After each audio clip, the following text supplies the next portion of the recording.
Assalamualaikum warahmatullahi wabarakatuh dan selamat pagi.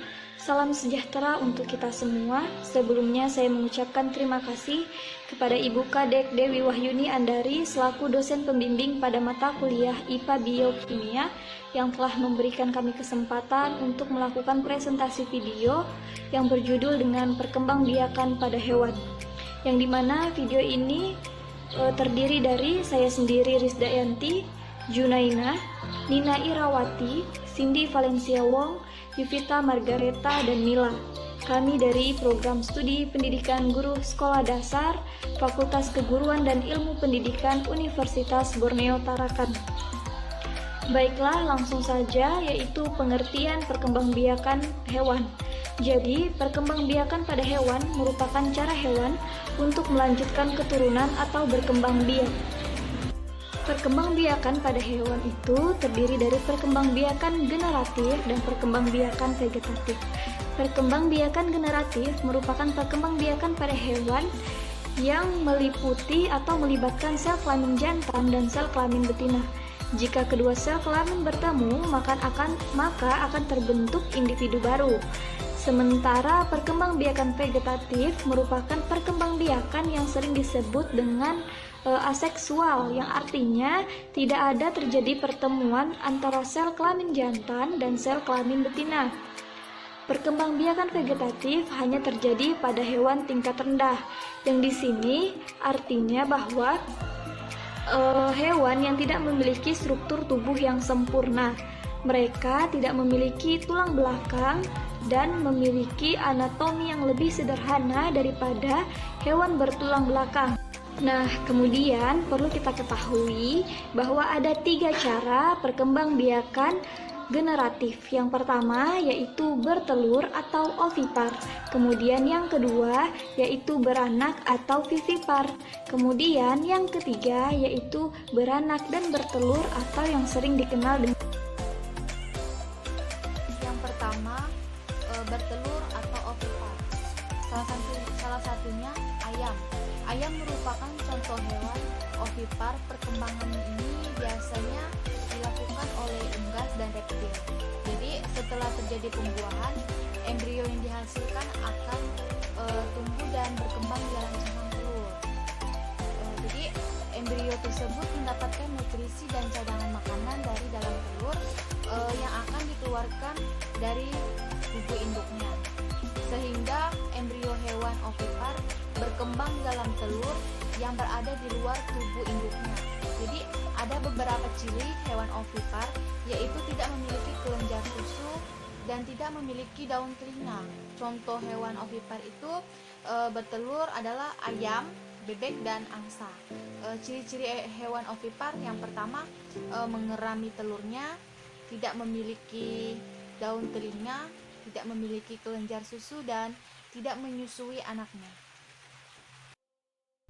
Perkenalkan, nama saya Nina Irawati, NPM 2040 6051. Di sini saya akan menjelaskan mengenai kelompok hewan yang berkembang biak secara bertelur atau ovipar. Mengerami telurnya, dan setelah dirami beberapa waktu, telur akan menetas menjadi anak ayam. Yang kedua, kelompok ikan, misalnya ikan emas, ikan lele, dan ikan nila. Induk ikan mengeluarkan telurnya dalam jumlah yang banyak. Kemudian telur yang telah dibuahi akan menetas menjadi anak ikan. Yang ketiga, kelompok reptil, misalnya ular, cicak, kadal, tokek, bunglon, biawak, kura-kura, dan buaya. Ada reptil yang hidup di darat dan ada yang hidup di air. Cara berkembang biak reptil didahului dengan proses perkawinan antara induk betina dan induk jantan. Selanjutnya, induk betina bertelur. Setelah beberapa hari kemudian, telur akan menetas dan menjadi anak reptil kecil. Yang keempat, kelompok amfibi, misalnya katak dan kodok. katak atau kodok melewati proses metamorfosis dalam siklus hidupnya. Amfibi berreproduksi dengan fertilisasi eksternal. Katak betina melepaskan telur di dalam air dan katak jantan melepaskan sperma di dalam air untuk membuahi sel telur tersebut. Perkenalkan, saya Junaina. Saya akan menjelaskan tentang 3 cara perkembangbiakan generatif, yang dimana saya akan menjelaskan poin 2, yaitu beranak atau pipipar. Perkembangbiakan hewan dengan cara beranak atau melahirkan disebut pipipar.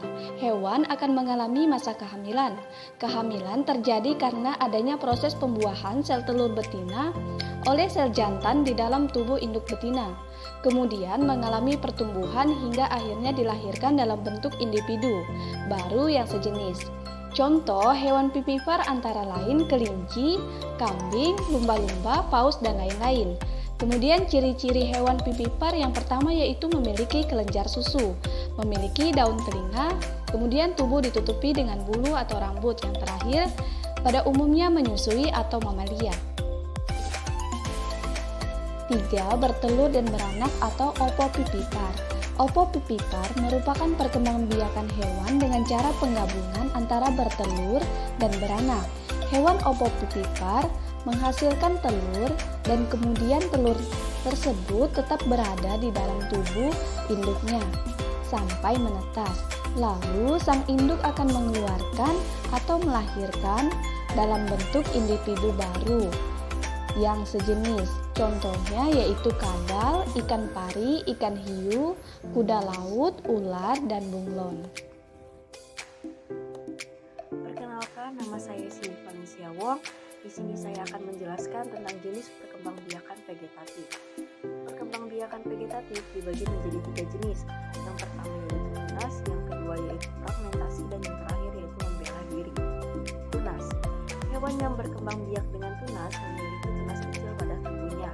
Ketika sudah dewasa, tunas kecil tersebut akan berpisah dengan induknya dan membentuk individu yang baru. Contoh hewan yang berkembang biak dengan tunas yaitu hidra, porifera atau bunga karang, dan coelenterata atau ubur-ubur. Fragmentasi. Fragmentasi merupakan cara hewan untuk berkembang biak dengan memutus atau memotong tubuhnya menjadi 2 bagian atau lebih. Kemudian, potongan-potongan tersebut akan tumbuh menjadi individu-individu yang baru. Contoh hewan yang berkembang biak secara fragmentasi yaitu cacing putih, Asaplanaria, dan cacing pita. 3. Membelah diri. Membelah diri dilakukan oleh hewan bersel satu seperti amoeba. Ketika membelah diri, inti sel hewan akan membelah menjadi 2. Diikuti dengan pembelahan cairan dan juga dinding sel. Kalau fragmentasi, setelah induknya memotong tubuhnya menjadi 2 bagian atau lebih, potongan-potongan tubuh tersebut akan berupa tubuh yang masih belum lengkap anggota tubuhnya. Sehingga butuh waktu bagi potongan-potongan tubuh tersebut untuk tumbuh menjadi individu baru yang lengkap. Sedangkan pada proses membelah diri, setelah induknya membelah dirinya menjadi 2, masing-masing hasil pembelahan ini akan langsung menjadi individu baru yang lengkap. Adapun kesimpulan dari pemaparan materi kami yaitu perkembangbiakan hewan dengan cara bertelur disebut opipar, sehingga embrio hewan opipar berkembang di dalam telur yang berada di luar tubuh induknya.